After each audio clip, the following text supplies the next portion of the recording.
Նախ նշեմ, որ եթե ասում ենք աչքակապություն, ապա ամեն ինչ կթաքցվեր եւ շտկումներ եւ փոփոխություններ չէին իրականացվի։ Դա արդեն իսկ ճիշտ ձևակերպում չէ, որովհետեւ եթե մենք տեսնում ենք խնդիրը եւ լրացնում, փոխում, շտկում ենք, արդեն աչքակապության մասին չէ։ Հաջորդ, չկան մեծագույն խնդիրներ։ Այդ ձևակերպումը եւս ուրճացված է, պարոն Մանուկյան, որովհետեւ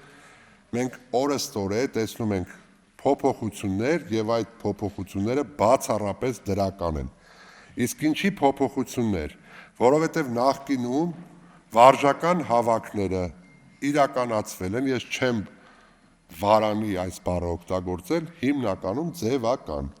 Իսկ այսօր իրականացվում են ըստ էության, ըստ բովանդակության, ըստ նշանակության։ Ցանկալի չի այս ամբիոնից հնչեցնել, որ զորքի թվաքանակը չի հերիքում, դրա համար վարժական հավաքների ներկայացնում են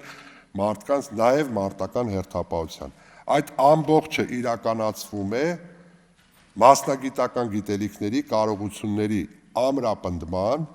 եւ նաև մարտական հերթապահություն իրականացնելու միջոցով իրենց ծառայությունն իրականացնելու համար, որովհետեւ 24 օրից 10 օրը ըստ զինվորական հաշվառման մասնագիտության իրենք ենթարկվում են համապատասխան ուսումնասիրությունների, իրենց կարողությունները զարգացնում են եւ այդպես շարունակ։ Հաջորդը, նույն այս ամբիոնից մենք ներկայացրել ենք օրենքի փաթեթներ, նախագծեր, որոնցով բարելավել են քաղաքացիների իրավունքները, որպեսզի մենք վարժական հավաքների ներկայացնողներին որևէ կերպ նեղություն չպատճառենք, սկսած ֆինանսականից։ Այս ազգային ժողովը ընդունել է օրենքի նախագիծ, որով մենք սահմանել ենք այնպիսի դրույթներ, որ եթե քաղաքացին մասնակցում է վարժական հավաքին, ապա իր աշխատավարձից բացի գործատուն տալիս է այնքան վարձատրություն, որպեսզի իր ստացած վարձատրությունը որևէ կերպ չնվազի։ Դուք ներկայացնում եք ոչ գրանցված աշխատողները տուժում են։ Կներեք, բայց ցանկալի է գրանցվեն այդ աշխատողները, որովհետև ինչ է նշանակում ոչ գրանցված աշխատող, եւ ոչ գրանցված աշխատողը չի կարող բանակի մասին խոսել, որովհետև իր գրանցման արդյունքում ձևավորվելու է պետական բյուջե, որոնք ծախսվելու են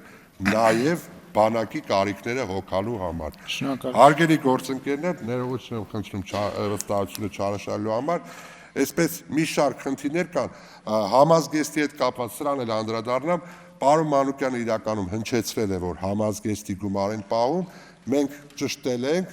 դա չի վերաբերել համազգեստին, այլ վերաբերվել է այն իրերին, որոնք հատկացվում են, իրականում եթե զինծառայողը ստանում է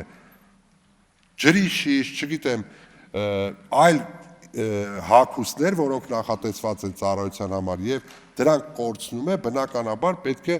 իրենից պահվեն դրանք, որովհետեւ անփույթ վերաբերմունք համազգեստն իրենն է, սակայն այն գույքը ավարտվել է ժամանակը շատ շնորհակալություն եմ խնդրում ուշադրության համար եւ խնդրում եմ կողմ քվեարկել։